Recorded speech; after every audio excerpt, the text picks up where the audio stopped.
The older I get, the more I come to realize that time is a resource. One of the main reasons why my video game completion rate is so low is ultimately due to time. I dislike long games. Well, that's not necessarily true. I dislike games that waste my time. A common critique I see levied towards video games in the modern day is that they're too hand-holdy and they don't respect the player's intelligence. And you know, I'm inclined to agree with that, but I also see the other side. Some people want to come home from work, sit on their couch, kick back, and enjoy a video game without sweating. You know, I definitely get that. Generally, this type of person isn't interested in playing a game without direct objectives and detailed instructions telling them what they need to do and exactly where they need to go at any given point. No need to analyze, strategize, or otherwise exercise their cognitive muscles. Just sit back, take it easy, and go with the flow. It's a matter of convenience. Unfortunately though, this is usually at the cost of depth of design. All of a sudden, games aren't designed to encourage critical thinking and decision making, but just following the path. At times, metaphorical, often literal dotted line. But that's a topic for another video. In a sense, this approach is a means of respecting the player's time, even if it is ultimately at the expense of an engaging experience for people not on their couch wanting to turn their brains off. This is the same principle upon which fast travel is built. Hello everyone, I'm the Overnight Writer, and the point of discussion in today's video is fast travel in video games.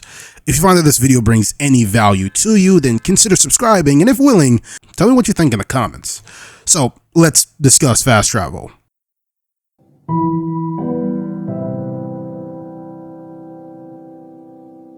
An inescapable mechanic of the majority of video games is traversal, moving from point A to point B.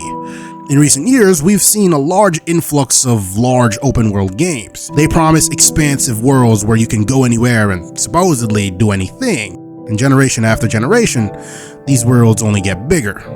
This creates an increasing reliance on fast travel as a means of getting from place to place, and in some cases, it does make sense. Not every open world is completely seamless. Level-based open worlds are designed in such a way where, instead of just having one really large open world, there are multiple smaller levels of varying sizes. We'll be looking at The Witcher 3 quite a few times in this video, but here, it is a perfect example of a level-based open world game. White Orchard, Velen, Ardskellig, and Toussaint are different areas in their own world space, but even then, they are geographically far away from each other on the continent. So instead of making a ridiculously large map of the entire continent, you're effectively fast traveling between open world stages. This is technically a form of fast travel, one that allows for vast open worlds that don't feel too empty or repetitive. But when we talk about fast travel, that's usually not what you're thinking. There is fast travel as a means of saving time. Large open worlds dotted with locations throughout presents a necessity for long-range traversal mechanics, and even then, these traversal mechanics can start to feel tedious, which naturally creates a need for fast travel. Instantaneous travel in a fully traversable open world. On principle, fast travel is just fine. It's a convenience, a means of saving time. Time spent just walking from place to place is time that could have been spent engaging with curated and polished content at these locations. This is where we get into fast travel's effect on video game design. In most modern Western games, an evident goal is for you to experience as much of the game's content as possible, with a greater emphasis on the main narrative, which is generally the most polished, and the design of fast travel is built around this principle. In most cases, you'll only be able to fast travel to POIs you've already found organically. This means you technically do have to traverse the world normally, and in doing so, you'll get to see all that it offers. But this design philosophy has its downsides. For one, it means you'll only ever need to traverse the world once to see everything.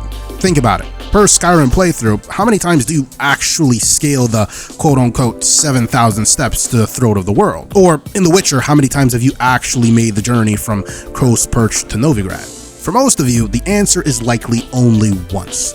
This is the static world design that results from a reliance on fast travel, or what I like to call one-pass open world design. When you actually discover a POI, there's no more journey, just a few clicks, a loading screen, and you're there. No reason to manually walk there twice. Now, to be reasonable, the one-pass design is simply a symptom of the scale of our modern open worlds.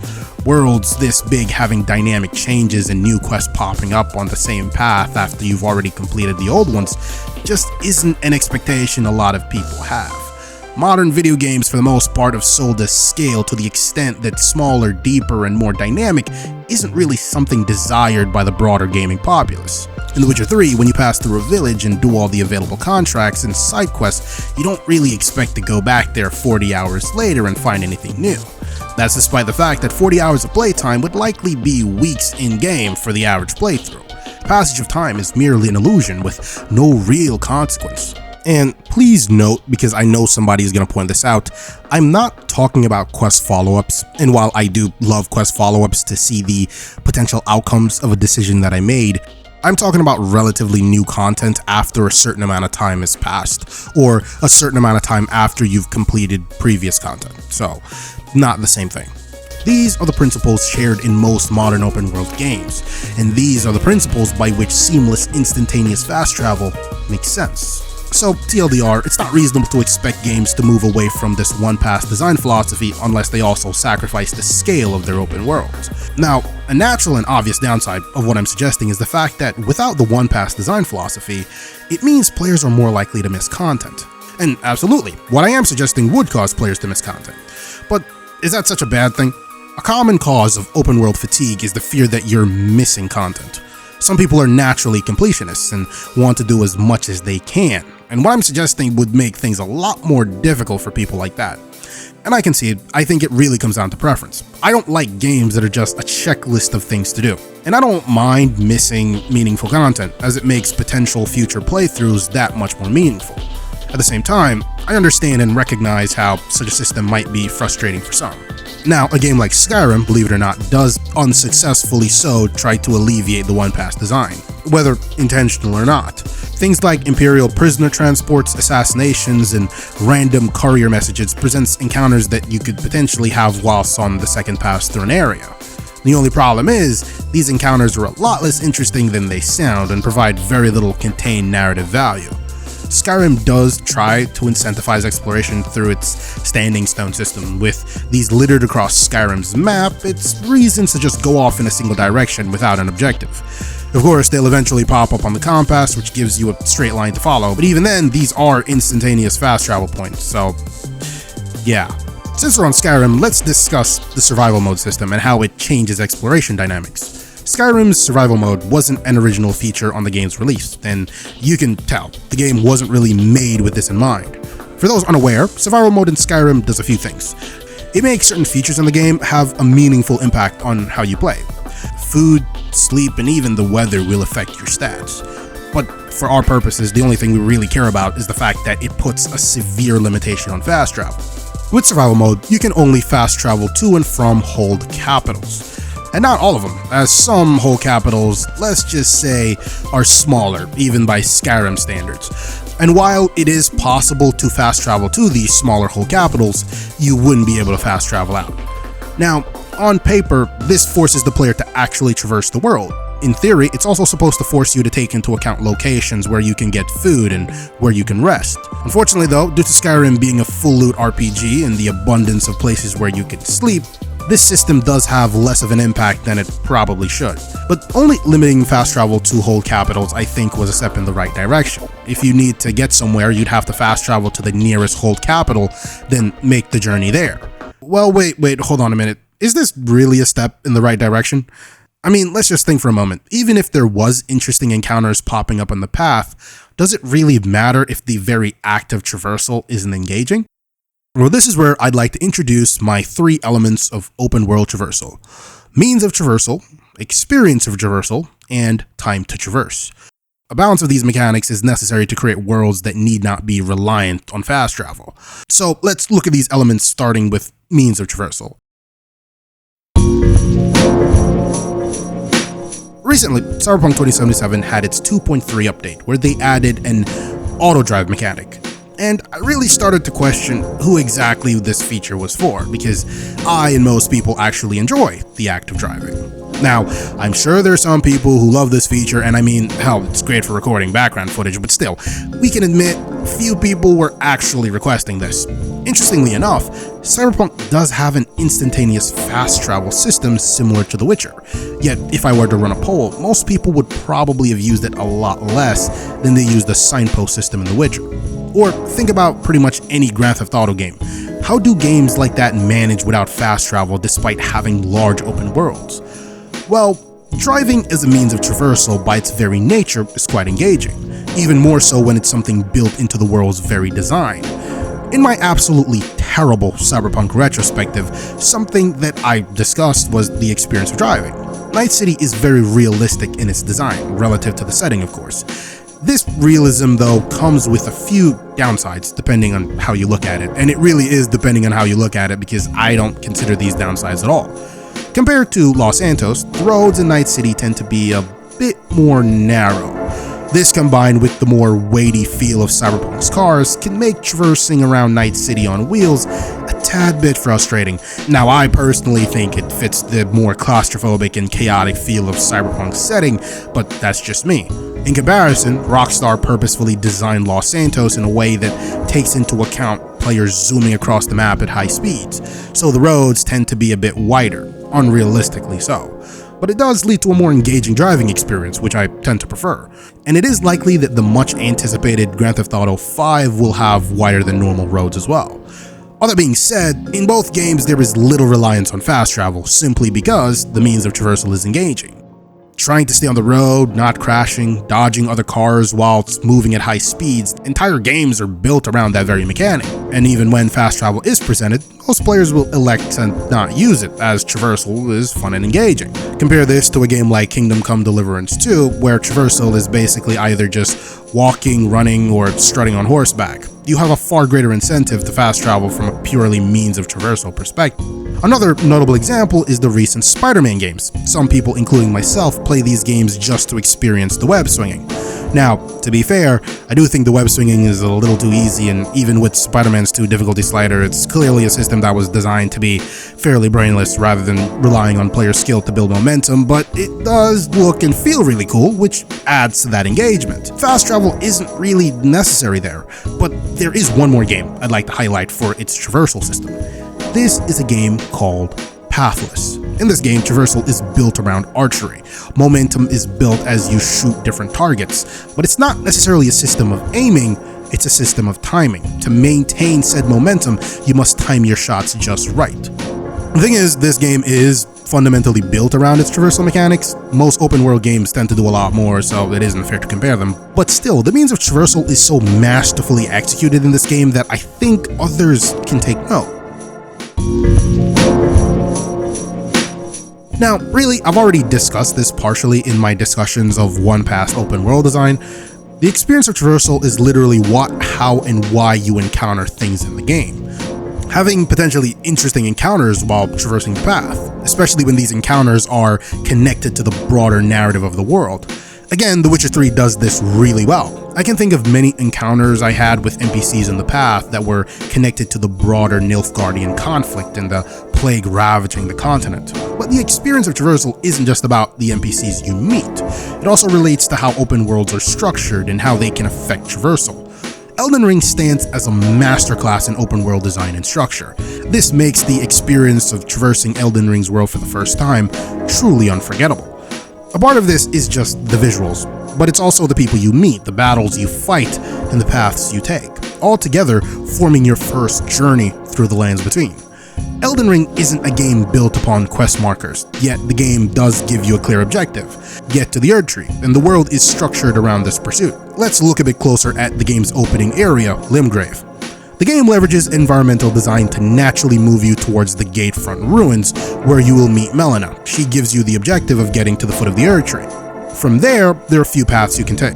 The Erd Tree is to the northeast, but if you head to that direction, then you're likely to end up in Caelid, which is a mid-game area. What's more likely though is that players are going to follow the main road north to Stormvale Castle, which will likely present another roadblock, forcing players to explore Limgrave as a whole to gain strength. This can naturally lead players to head south on the main road, leading them to the Weeping Peninsula, which is in large part also an early game area. And really, I could keep going. The way the Lands Between is designed heavily encourages open exploration. All the potential paths you could take to get to an objective feels meaningful and well thought out. Through that, the experience of traversal is done well. Of course, Elden Ring still suffers from an over-reliance on fast travel, and we will talk about that in a second. Time to traverse is pretty self-explanatory. It's the amount of time it takes to get from one point to another. This is where the two other elements come into play. The problem with most large-scale open-world games is that their time to traverse is just too high relative to their means and experience of traversal. The better the means and experience of traversal, the longer you can make traversal times without losing the majority of players. In the case of Elden Ring, the experience of traversal is pretty good, but the means of traversal, that being torrent, becomes pretty boring after a while. That's why then the lands between is absolutely overflowing with fast travel points. The experience of traversal is good enough that it's a non-issue for your first and maybe second playthrough, but even within those experiences, the one-pass design philosophy can be observed. A game like Grand Theft Auto can get away with not having fast travel because, for one, the means of traversal is great, as we discussed before, and the actual time to traverse relative to that is pretty short. Circumnavigating GTA 5's entire map takes about 35 minutes, give or take, depending on what you're driving. And honestly, it feels even shorter than that. Few games can make me feel that way. For example, walking across Skyrim will take you about an hour, give or take. Not only is the time to traverse higher than Grand Theft Auto, but the means of traversal is significantly less engaging. So the basic idea is, if the experience of traversal is subpar, the means of traversal must be really engaging. And if the means of traversal isn't engaging, then the experience of traversal must be of higher quality. And if neither are up to par, then the time to traverse must be lowered, and theoretically, if both are exceptional, you could have significantly longer time to traverse, all without necessitating a reliance on fast travel. Now, if you haven't noticed, these elements tend to push video games towards a pure engagement-focused design path, which in our modern landscape is kind of what's necessary. Attention spans aren't exactly getting any longer. But I also recognize the selling point for some games is that they're moments of silence, not necessarily literal, but moments in between bursts of content where not much is happening. A more realistic open world unfortunately just won't keep you constantly engaged, nor does it care to, and I completely understand. But then, there is more than just traversal. The narrative can also shape how people get around the world. For example, games with a strong sense of urgency actively incentivizes players to utilize fast travel if it's there. Not only do games like that create a certain degree of tension that hinders your ability to have those moments of contemplative silence, but it creates a certain degree of disconnect between the narrative and the journey. And I know it's cliche, but it does become less about the journey and more about the destination and the revelations that could potentially come from that set sense of urgency. The natural rebuttal is that you need to make the journey before you can fast travel in the first place. Except, for that to reign true, the game must be designed in such a way where you never need to visit a point of interest more than once. When I posited my one-pass open world design critique earlier, I wasn't saying that you only visit a location once, but you only need to journey to said location once. This is where the narrative, world, and quest design need to synergize to make the experience, the journey, more engaging.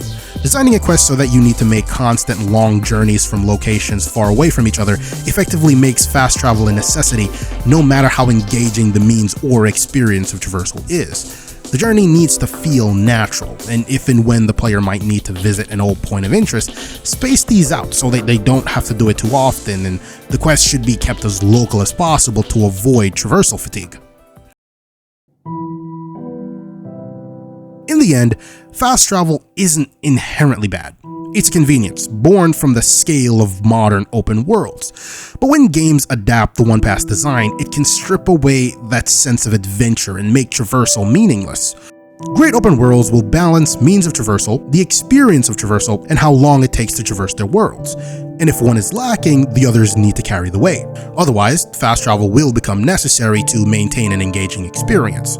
Whether you prefer efficiency or immersion comes down to taste. Some players value convenience and seeing as much content as possible. Others, like me, don't mind missing things if it makes the journey more meaningful. Ultimately, I think the best open worlds make the journey itself engaging enough that fast travel feels like an option, not a necessity. Thanks for watching.